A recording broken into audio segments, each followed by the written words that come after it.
November 23rd, 1978.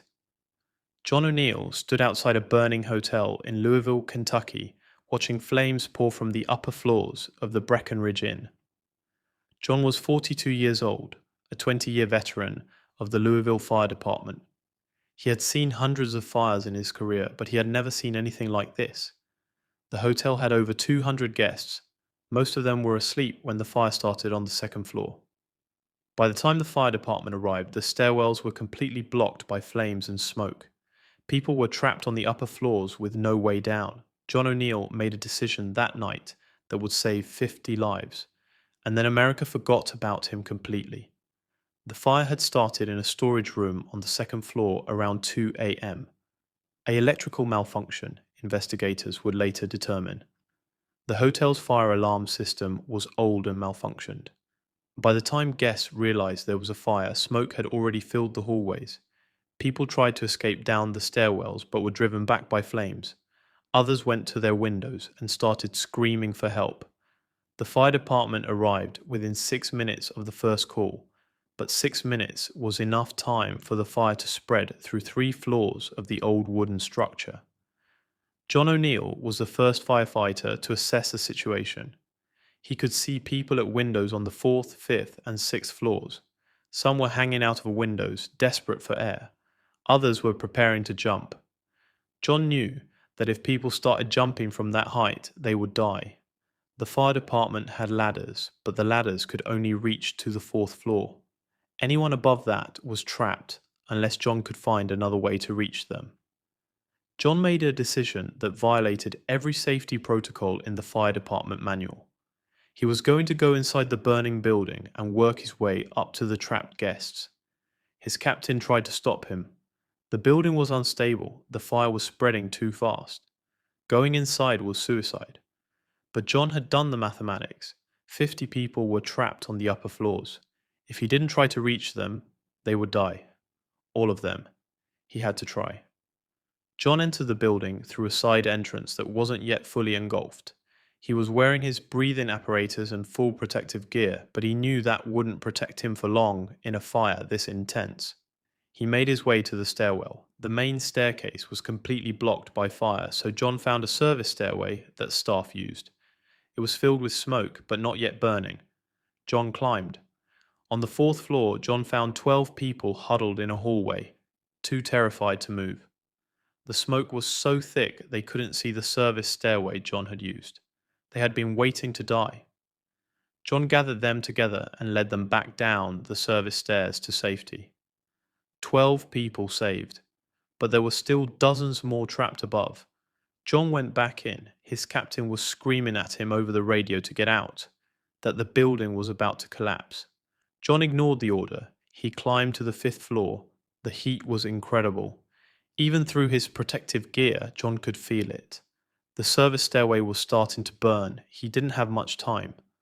On the 5th floor, John found 18 people, including a family with 3 young children. The parents were preparing to lower their children out of a window, hoping someone on the ground could catch them. John stopped them. He led all 18 down the service stairs, moving as fast as he could while the walls around them started to burn. 24 people down. John went back in a third time. The building was failing. Parts of the ceiling were collapsing. The service stairway was now fully engulfed in flames for sections. John had to find another way up. He located a maintenance ladder that went up the outside of the building, partially enclosed. It wasn't safe, but it was the only option. John climbed the exterior ladder to the 6th floor. On the 6th floor, John found 20 people who had given up hope of rescue. They were gathered in one room, away from the smoke, waiting for the fire to reach them. John broke through their window from the outside and told them to follow him. He led them down the exterior maintenance ladder, one at a time, while the building burned around them. The ladder was hot enough to burn through gloves. People's hands were blistering as they climbed down. But John stayed on that ladder, helping each person, refusing to leave until all 20 were safely on the ground. 44 people saved. John made one more trip. Back inside, back up to the 7th floor, the highest floor of the hotel. There were 6 people left. an elderly couple who couldn't move quickly, and four business travelers who had been trapped in their rooms. John got them all down the exterior ladder. The elderly man's hands were so badly burned he couldn't grip the rungs. John had to carry him on his back while climbing down a ladder on the outside of a burning building. 50 people. John O'Neill personally led 50 people out of that burning hotel. He made 6 trips into a burning, collapsing building when he had been ordered not to. He violated every safety protocol. He risked his life over and over, and he saved 50 lives. The building collapsed 20 minutes after John brought the last person down. If John had been inside making one more trip, he would have died. The fire made national news for about 3 days. The Breckenridge Inn fire was discussed as a tragedy that could have been much worse. Some news reports mentioned that a firefighter had made multiple rescue trips, but John O'Neill's name was rarely used. He was just a Louisville firefighter. John didn't do interviews. When reporters tried to talk to him, he redirected them to talk about fire safety and the importance of working smoke alarms. He didn't think what he had done was particularly heroic. He was a firefighter. Saving people was his job. The fact that he'd had to violate orders to do it didn't make him a hero in his mind.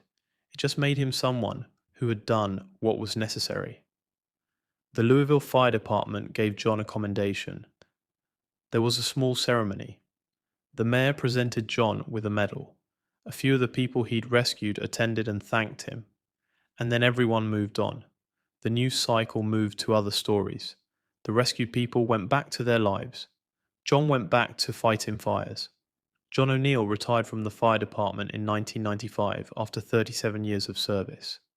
He has saved countless lives over his career, but the Breckenridge Inn fire remained his most significant rescue operation.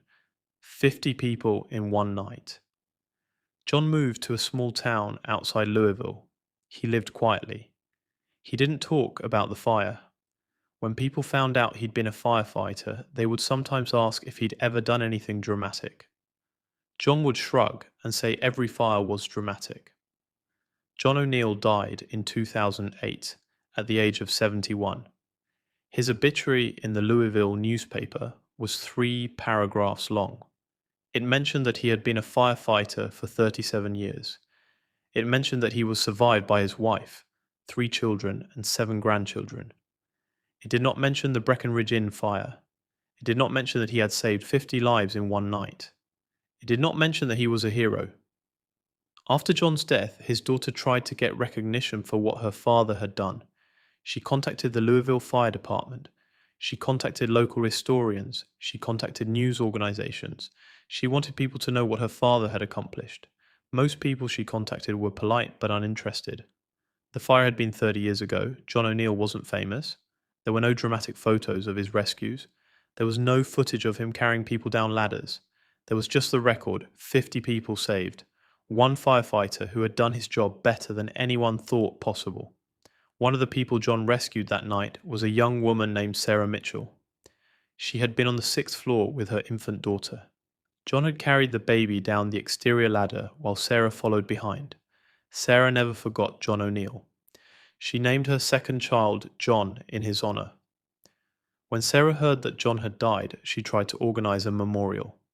She contacted the other survivors she could find. 19 of the 50 people John had saved were still alive in 2008. Most of them had never forgotten the firefighter who saved them, but none of them knew his name. They knew him as the firefighter from that night. Sarah told them his name was John O'Neill, and together they tried to make sure people remembered. A small group of survivors attended John's funeral. They told his family what John had done for them. They explained that their children and grandchildren existed because John had risked his life. They thanked his widow for sharing him with them that night in 1978. John's wife said that John would have been embarrassed by the attention. He had never wanted recognition. He had just wanted to do his job well. Today, if you search for heroes of 1978, John O'Neill's name doesn't appear. The Breckenridge Inn fire is a footnote in Louisville's history. Most people in Louisville don't know it happened. The hotel was never rebuilt. The lot is now a parking garage. There's no memorial, no plaque. Nothing to indicate that on that spot one man saved 50 lives through courage and determination and a refusal to accept that anyone had to die that night. The 50 people John saved went on to live full lives. They had children. Those children had children. Conservative estimates suggest that John O'Neill's actions that night led to the existence of over 200 descendants of the people he rescued. 200 people who would never have been born if John had followed orders and stayed out of that burning building. 200 lives that owe their existence to a firefighter whose name nobody remembers. John O'Neill represents something important about heroism. Real heroes don't do what they do for recognition. They don't do it for medals or news coverage or fame.